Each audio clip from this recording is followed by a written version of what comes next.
Welcome to Politicos media. Operation సింధూర్తో భారత సైనిక శక్తి ప్రపంచానికి మరోసారి తెలిసింది. సో పెహల్గాంలో జరిగిన కాశ్మీర్ పర్యాటకులపై దాడి నేపథ్యంలో భారత్ పాకిస్తాన్ మధ్య ఉద్రిక్త పరిస్థితులు నెలకొన్నాయి. ఈ నేపథ్యంలో అప్పటి యుద్ధాలు విజయాలను తెలుసుకునేందుకు ప్రస్తుతం యువత అంతా కూడా వెతుకుతున్నారు. అసలు అప్పట్లో జరిగిన విజయాలేంటి, యుద్ధాలేంటి అనే విషయాలు. సో అందులో భాగంగా మనం విశాఖలో ఉన్నటువంటి TU-142 యుద్ధ విమానం వద్దకు వచ్చాం. సో ఈ యుద్ధ విమానం ఏ యుద్ధాల్లో పాల్గొంది, వాటి విజయాలను మనతో చెప్పేందుకు TU-142 క్యూరేటర్ కుమార్ గారు, అలాగే ఈయన మాజీ నేవీ ఉద్యోగి. సో ఆయన అడిగి మన విషయాలు తెలుస్తుంది. సార్ నమస్తే సార్. సార్ ఈ TU-142 యుద్ధ విమానం ఏ యుద్ధాల్లో పాల్గొంది, ఆ విజయాల రహస్యాలు ఏంటి? ముఖ్యంగా ఈ TU-140 ఎయిర్క్రాఫ్ట్ యుద్ధంలో ఆపరేషన్స్లో పాల్గొంది అనమాట. నేవల్ ఆపరేషన్స్లో పాల్గొంది. నేవల్ ఆపరేషన్స్ ఏంటంటే మనకి TU-140 ఎయిర్క్రాఫ్ట్ 1988లో ఇండియన్ నేవీలో, భారత నేవీలో అమ్ముడు పొదలోకి వచ్చింది. 80 నెంబర్ ఎయిర్క్రాఫ్ట్ అంటే 8 ఎయిర్క్రాఫ్ట్లు మన ఇండియన్ నేవీకి వచ్చింది. ఇది బేసికల్గా ఇది లాంగ్ రేంజ్ మ్యారిటైమ్ పట్రోలింగ్ ఎయిర్క్రాఫ్ట్, పట్రోల్ చేస్తుంది. And anti submarine warfare aircraft. ఈ ఎయిర్క్రాఫ్ట్ ఏంటంటే మనం మ్యారిటైమ్ రికగ్నెన్స్ కోసం, ఎయిర్ సర్వేలెన్స్ కోసం మనం ఉపయోగిస్తాం. దీనికి ముఖ్యంగా మనం సముద్రంలో ఉన్న సబ్మెరైన్స్ డిటెక్ట్ చేయడానికి ఉపయోగిస్తాం. మన LOC పెట్రోలింగ్ మన కాంబాక్ట్ రేంజ్ 6500 కిలోమీటర్స్ కూడాను ఇది ఈజీగా సర్వేలెన్స్ చేస్తూ, రికగ్నైజ్ చేస్తూ మనకి సేవలు అందించడం జరిగింది. ఇప్పుడు ముఖ్యంగా మనకి 1988లో ఇది ఇండక్ట్ చేసుకున్న తర్వాత ఆపరేషన్ క్యాక్టస్ అనేసి మన ఆపరేషన్ జరిగింది. మాల్దీవ్స్ గవర్నమెంట్తో సమ్ గవర్నమెంట్ ప్రాబ్లమ్స్ ఉంటే ఈ ఎయిర్క్రాఫ్ట్ వెళ్ళి సపోర్ట్ చేయడం మన ఇండియా సపోర్ట్ చేసింది. అప్పుడు ఆపరేషన్ క్యాక్టస్లో 1988లోనే పార్టిసిపేట్ చేసింది మాల్దీవ్ ఆపరేషన్స్లో.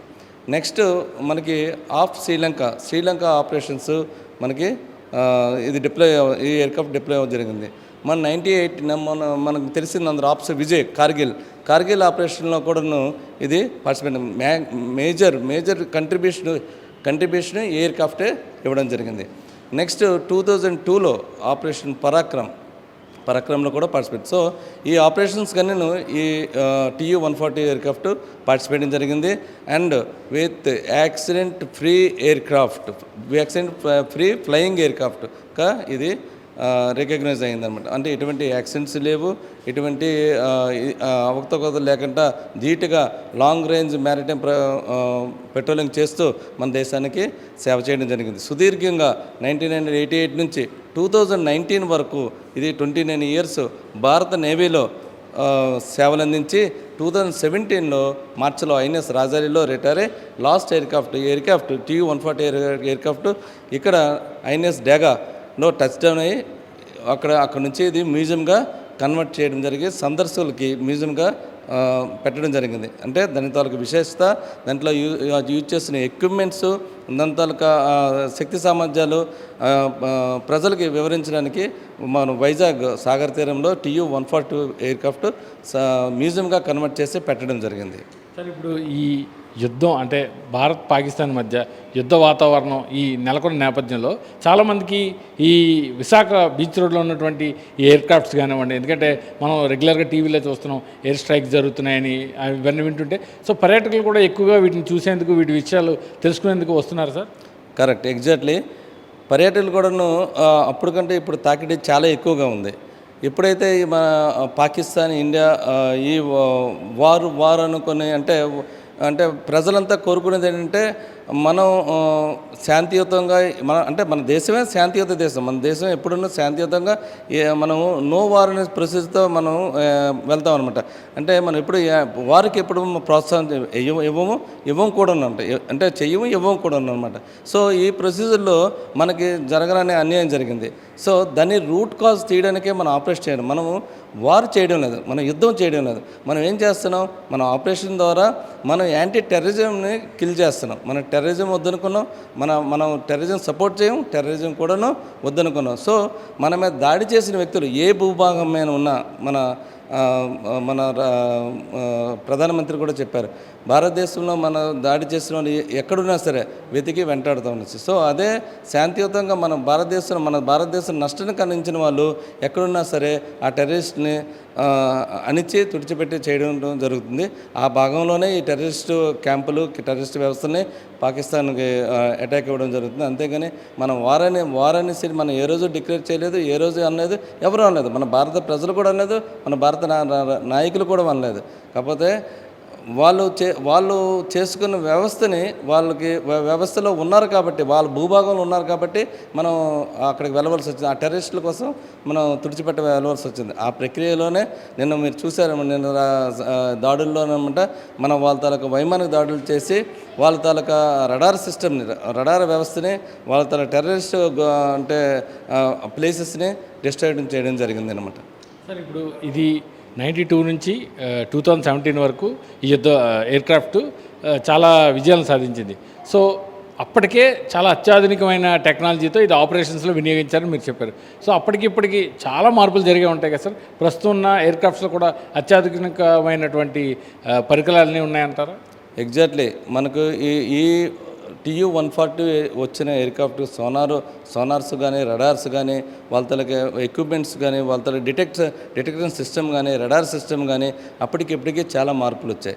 దానికంటే అడ్వాన్స్ టెక్నాలజీతో భారత్ ఇంకా ముందే ఉంది. ఇప్పుడు వచ్చిన కొత్త టెక్నాలజీతో మన ఎయిర్క్రాఫ్ట్ క్యారియర్స్ అవని, మన డిస్ట్రాయర్స్ అవని, మన న్యూ ఎయిర్క్రాఫ్ట్ ఇండక్ట్ చేసుకున్నాం. ఫ్రాన్స్ నుంచి కానీ, అమెరికా నుంచి కానీ, ఎక్కడ రష్యా నుంచి కానీ ఇండక్ట్ చేసిన ఎయిర్క్రాఫ్ట్స్ని అడ్వాన్స్ దీనికంటే మెరుగైన టెక్నాలజీ ఉన్నాయి కాబట్టి మన ఇక్కడ నుంచే మనం ఎక్కడ వాళ్ళ కదలికలు కూడా అంటే పసిగట్టే టెక్నాలజీ మన దగ్గర ఉన్నాయి కాబట్టి మనం ఎప్పుడూ పాకిస్తాన్ అనేది చిన్న వ్యవస్థ, చిన్నది. మనం పాకిస్తాన్ యుద్ధం అని జరిగితే అది 2-3 రోజుల్లో ఫినిష్ అయిపోతుంది. యుద్ధం అని అంటే నా పొరపాటుగా యుద్ధం అంటున్నాను. యుద్ధం అని అనుకుంటే, అంటే భారతదేశం అనుకుంటే, యుద్ధం అని అనుకుంటే అది 2-3 రోజుల విషయం. మనం ఏంటంటే అంతకంటే టెక్నాలజీ అంతకంటే ఒకవేళ వేరే దేశాలు పవర్ఫుల్ దేశాలు మీకు తెలిసి ఉంటుంది, చైనా కానీ వేరే దేశాలు కానీ ఏది ఉంటే వాళ్ళ వ్యవస్థలలో కుప్పగోలు కొట్టాలనేసి అంత ఆధునిక సిస్టమ్తో మనం ఉన్నాం. మన సిస్టమ్స్, మన టెక్నాలజీ ఎప్పుడూ ఈవెన్ మన అంటే సైలెంట్ ఫీచర్స్ అంటారు. సైలెంట్ ఫీచర్స్ అంటే ఒకటి అటాకింగ్ ఫీచర్స్, ఒకటి సైలెంట్ ఫీచర్స్ అంటే ఈవెన్ ఉపగ్రహాలు అవ్వండి, అంతరిక్షంలో కానీ ఏదైనా సరే మనం చక్కగా ఫార్వర్డ్ దీంట్లోనే ఉన్నాం. మన వ్యవస్థ ఎప్పుడు గట్టిగా ఉంది. మనం ఏ పొజిషన్లో, ఏ వ్యవస్థలోనైనా సరే, ఏ క్షణంలోనైనా సరే మన తిరుగుబాటుకి ఎప్పుడూ సిద్ధంగా ఉంటాం. ఎప్పుడు వెనకబడిన దేశం కాదు మనది. మనం ఎప్పుడు శాంతి చర్చలతో పరిష్కారం చూపించుకుందామని మనం ముందు పోతాం. కానీ ఏ రోజు కూడాను మనం అటాక్ చేసి గెలుచుకొని వాళ్ళ యొక్క వశపరుచుకుందాం అనే ఉద్దేశం కూడా ఉండదు. ఇదే శాంతి పదంతో మనం ముందుకు వెళ్తూ ఈ ఎయిర్క్రాఫ్ట్లో ఈ సిస్టమ్ కూడా మెరుగైన సిస్టమ్ భారత వ్యవస్థలో ఉందని చెప్పడం జరుగుతుంది. ముఖ్యంగా ఈ ఎయిర్క్రాఫ్ట్స్లో ఎక్కువ కీలకంగా పనిచేసే విభాగాలు ఏముంటాయి సార్? ఎక్కువగా కీలకంగా అంటే ఈ TU-140 ఎయిర్క్రాఫ్ట్ ఇది లాంగ్ మ్యారిటైమ్ రికగ్నైజ్ ఎయిర్క్రాఫ్ట్, అంటే లాంగ్ రేంజ్ పెట్రోలింగ్ ఎయిర్క్రాఫ్ట్ కాబట్టి మన కోస్ట్ లైన్ మెరుగైన అంటే ఎక్కువైన కోస్ట్ లైన్ ఉండడం కాబట్టి మనం లాంగ్ రేంజ్గా మన మ్యారిటైమ్ రికగ్నైజ్ చేసుకోవాల్సి వస్తుంది. సో ఈ కారణం చేత మనకి ఎక్కువగా సోనోబాయ్స్ అంటే దీని తాలూకా యాంటీ సబ్మెరీన్ వార్ఫేర్ ఉంది కాబట్టి ఈ యాంటీ సబ్మెరీన్ వార్ఫేర్ కోసం మనం సోనోబాయ్స్ ఉపయోగించండి. సోనోబాయ్స్ ఏంటంటే సోనోబాయ్స్ డ్రాప్ చేయడం వల్ల దాని సౌండ్ వేవ్స్ వల్ల సబ్మెరీన్స్కి టచ్ అయ్యి ఆ సౌండ్ వేవ్స్ ద్వారా అంటే మెరుగైన సోనోబాయ్స్ మన దగ్గర ఉండే, అంటే సోనోబాయ్స్ ఒక సబ్మెరీన్స్ కనుక్కోవడం కాదు, దాని తాలూకు షేపు, దాని తాలూకు డిస్టెన్సు, దానికి అంతా అన్ని తాలూకా వివరాలు detail information with the picture it will be given to the aircraft అనమాట. అంటే ఎక్కడ ఉంటుందని తెలుసుకునే సిస్టమ్స్ కూడా ఉన్నాయి. కానీ ఇందులో సోనోబాయ్స్ అంటే సబ్మెరీన్ ఎంత డెప్త్లో ఉంది, ఎంత డెప్త్లో ఉంది, ఎంత సైలెంట్లో ఉందా లేకపోతే ఏది ఉందా, ఏ షేప్లో ఉంది కూడా తెలియపరుస్తుంది అనమాట. సార్ ఈ సోనోబాయ్స్ అంటే ఇవేనా? సార్ మేము ముందు చెప్పాను కదా, అక్కడ ఈ సోనోబాయ్స్ అంటే ఈవెన్ RGB-1A, RGB-55, RG-91A ఇవేంటంటే 3 విధాల సోనోబాయ్స్ ఉంటాయి. మన active sonobuoys, semi active sonobuoys and passive sonobuoys ఉంటాయి. ఈ ప్యాసివ్ సోనోబాయ్స్ ఈ 3 విధాల సోనోబాయ్స్ TU-140 ఎయిర్క్రాఫ్ట్లో ఉపయోగం జరుగుతుంది. సో ఈ సోనోబాయ్స్ మనకి రాంగ్ అంటే మ్యారిటైమ్ LOC లైన్ ఆఫ్ కంట్రోల్లో వెళ్తూ, ఎందుకంటే మనకి EEZ ఎకనామిక్స్ జోన్ అని ఉంటుంది. అంటే ఒక మన భారత భూగానం ఉన్న జోన్స్ అని అనమాట. మన భారత భూగానం జోన్స్ అని జోన్స్ దాటిన తర్వాత LOC ఉంటుంది, లైన్ ఆఫ్ కంట్రోల్లో ఈ సోనోబాయ్స్ అనేది డ్రాప్ చేయడం జరుగుతుంది. అంటే ఎయిర్క్రాఫ్ట్ ఏ ఆపరేషన్ కోసం వెళ్తుంది, ఒకటి ఎయిర్క్రాఫ్ట్ రికగ్నైజెన్స్ దీనికోసం వెళ్తుందా, లేకపోతే ఎయిర్క్రాఫ్ట్ ఏరియల్ సర్వేలెన్స్ కోసం వెళ్తుందా అన్నప్పుడు ఆ 3 తాలూకా ఆర్మెంట్ అంతా క్యారీ చేసుకుని పోతుంది. ఎయిర్క్రాఫ్ట్ ఏ మోడ్ ఆఫ్ ఆపరేషన్కి వెళ్ళడం జరుగుతుంది అనేసి. సో ఇది డిఫరెంట్ టైప్ ఆఫ్ సోనోబాయ్స్ అనమాట. ఈ sonobuoys passive sonobuoys, active sonobuoys and semi active sonobuoys. RTB 991M ఈ సోనోబాయ్స్ అంటే ప్యాసివ్ సోనోబాయ్స్ ఏంటంటే డ్రాప్ చేయగాన మనకి 3 భాగాలుగా విడిపోతుంది. అంటే ఇక్కడ చూసినట్లయితే 3 భాగాలుగా విడిపోతుంది. మీద నుంచి పడిన వెంబడే విత్ ద బ్యాంగ్ అనమాట 3 పార్ట్స్గా సెపరేట్ అయిపోతుంది. ఈచ్ పార్ట్ 10 meters డెప్త్ ఉంటుంది, అంటే 30 meter డెప్త్ ఉంటుంది. The moment touches the salt water touches the sensors touch అవ్వగానే it activates it emits the sound waves emit చేయడం జరుగుతుంది. సౌండ్ వేవ్స్ ఎమిట్ చేసి ఈ పిక్చర్లో మీరు చూసిన విధంగా అయితే ఎయిర్క్రాఫ్ట్ మీద నుంచి సోనోబాయ్ డ్రాప్ చేయడం జరిగింది.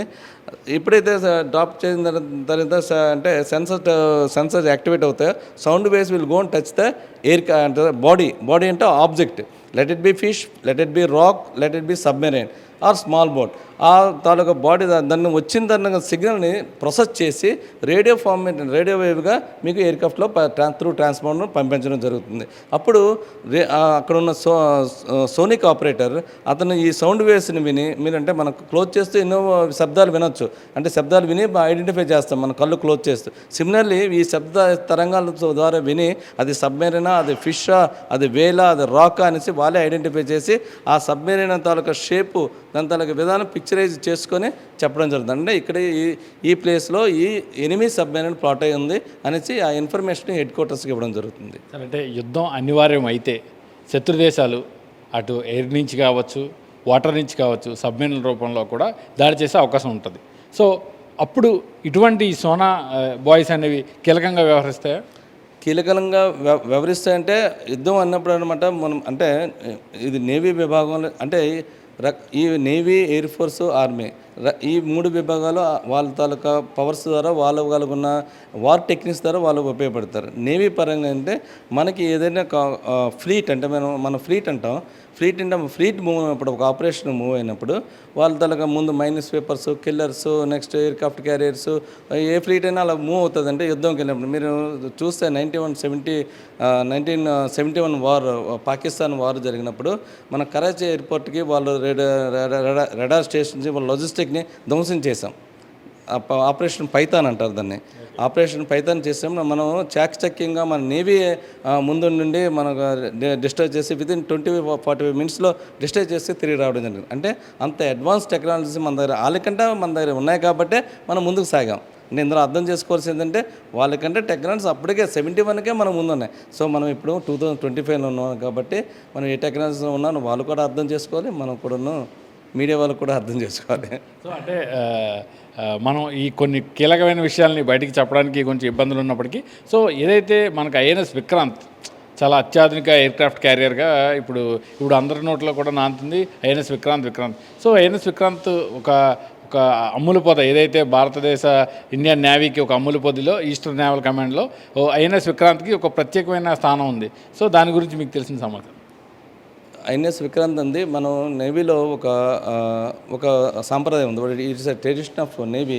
మనం ఏదైనా ఒక ఎయిర్క్రాఫ్ట్ క్యారియర్ని అంటే డీకమిషన్ చేసిన తర్వాత మళ్ళీ ఆ ఎయిర్క్రాఫ్ట్ క్యారియర్ పేరునే పెట్టుకుంటాం అనమాట. సిమిలర్లీ మనం ఓల్డ్ విక్రాంత్ని డీకమిషన్ చేసుకున్నాం, 1997లో డీకమిషన్ చేసుకున్న తర్వాత మళ్ళీ కొత్త INS విక్రాంతి మనం ఇండియా తయారు చేసుకున్నాం. మళ్ళీ విక్రమాదిత్యను కూడా INS విక్రమాదిత్యను కూడా తయారు చేసుకోవడం జరిగింది, ఇండివిజువల్గా తయారు చేసుకోవడం జరిగింది. సో ఈ 2 ఎయిర్క్రాఫ్ట్ క్యారియర్లు మన భారత ఆస్తి, మన ఇట్స్ సుప్రీం పవర్స్ అనమాట. ఆ సుప్రీం పవర్స్ ఉన్నప్పుడు ఎయిర్క్రాఫ్ట్ క్యారియర్ ఎందుకంటే ఫ్లీట్ అండ్ అందంగా ఉంటుంది. ఎప్పుడంటే ఎయిర్క్రాఫ్ట్ క్యారియర్ ఎయిర్క్రాఫ్ట్ మనకు ఎయిర్పోర్ట్ నుంచి ఆపరేషన్ చేసుకుంటా మన ఎయిర్క్రాఫ్ట్ క్యారియర్ అక్కడ పొజిషన్ చేసుకొని అక్కడ నుంచే ఎయిర్ స్ట్రైక్ చేయడానికి సదుపాయంగా ఉంటుంది. అంటే మన గ్లోబల్లో ఎయిర్క్రాఫ్ట్ క్యారియర్ ఉన్న దేశాలు 4 ఒకటి అమెరికా, ఒకటి రష్యా, ఒకటి జపాన్, ఒకటి చైనా, ఇండియా. ఓకే, సో ఈ దేశాల దగ్గర ఎయిర్క్రాఫ్ట్ క్యారియర్స్ ఉన్నాయి. మిగతా వాళ్ళ దగ్గర అంటే ఎయిర్క్రాఫ్ట్ క్యారియర్స్ లేవు. ఎయిర్క్రాఫ్ట్ క్యారియర్స్ మనం ఇంకాను తయారు చేసుకుంటాం. మన భారత శక్తి కూడా ఇంకాను ముందుగా పెంపొందించుకుని చూసుకొని ముందుకు పోతాం. ఏదంటే మనం భారత శక్తి ఇంత ఉందనిసి మనం నిరూపించుకునే అవసరం లేదు. అదే అంటే మన భారత శక్తి ఎంతనో మన భారత దగ్గర ఉంది. అదర్ దాన్ మీడియా లేదు, కానీ మొత్తం భారత శక్తి అంతా మన భారత దగ్గర ఉంది. ఏం పర్వాలేదు. సో మన ఫ్లీట్స్ మన అన్ని అందరూ క్యాపబులే. ఈవెన్ అందరూ వాలంటీర్గా, ఈవెన్ మీరు అన్నట్లు ఇందాక అన్నారు, వారు వస్తే మనది ఏం చేయదని, వారు వస్తే మన భారతదేశం అంతా గవర్నమెంట్ తరఫున నిలబడి ఉంటుంది అనమాట. సార్ ఫైనల్గా ఈ రాడార్ వ్యవస్థ ఏదైతే ఉందో ఈ TU-142లో కూడా శత్రువులకు సంబంధించిన ఈ విమానాలు కానివ్వండి, ఎయిర్క్రాఫ్ట్లు కానివ్వండి ముందుగానే పసిగట్టే అవకాశం ఉంటుంది సార్ ఇప్పుడు TU-142 లాంటి యుద్ధ విమానాల్లో? Absolutely it's powerful Israel radar, ultra radars అంటారు అనమాట. ఇది పవర్ఫుల్. ఇది స్టేషన్లో నిల్చుని, అంటే స్టేషన్లో స్టార్ట్ అయినప్పుడే దీని రెడార్ తాలూకా పవర్స్ అవతల తాలూకా ఎయిర్క్రాఫ్ట్స్ పవర్ని కనుక్కునే శక్తి దాని సామర్థ్యాలు ఉన్నాయన్నమాట. అంత పవర్ఫుల్ రెడార్ కాబట్టే మనం లాంగ్ రేంజ్ పెట్రోలింగ్ ఎయిర్క్రాఫ్ట్లో పెట్టడం జరిగింది. ఈ లాంగ్ రేంజ్ పెట్రోలింగ్లో మన ఎయిర్క్రాఫ్ట్ ఫ్లై చేస్తూ వెనకాతలు వచ్చిన డిఫెన్సెస్ అంటే రెడార్స్, అందుకే ఇందులో 10 క్రూ ఉంటారు. 10 క్రూ అంటే రడార్ ఆపరేటర్ ఉంటారు, సోనార్ ఆపరేటర్ ఉంటారు, pilot, co pilot, flight signal, flight engineer, navigator and tacco communicator. అంటే ఎవ్రీ సిస్టమ్కి ఒక ట్రైన్డ్ ఆఫీసర్ ఉంటారన్నమాట.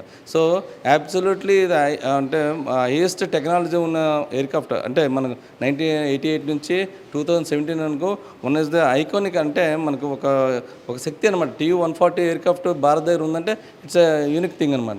సో అలాంటి ఎయిర్క్రాఫ్ట్ విత్ పవర్ఫుల్ రడార్స్తో మనం ఉంది. ఇది శక్తుల కదలికలు కాదు, మొత్తం ఎంటైర్ సిస్టమ్ను కూడా అది రీడ్ చేయగలదు అనమాట. అంత క్యాపబిలిటీ ఉందన్నమాట. Thank you sir, thank you very much.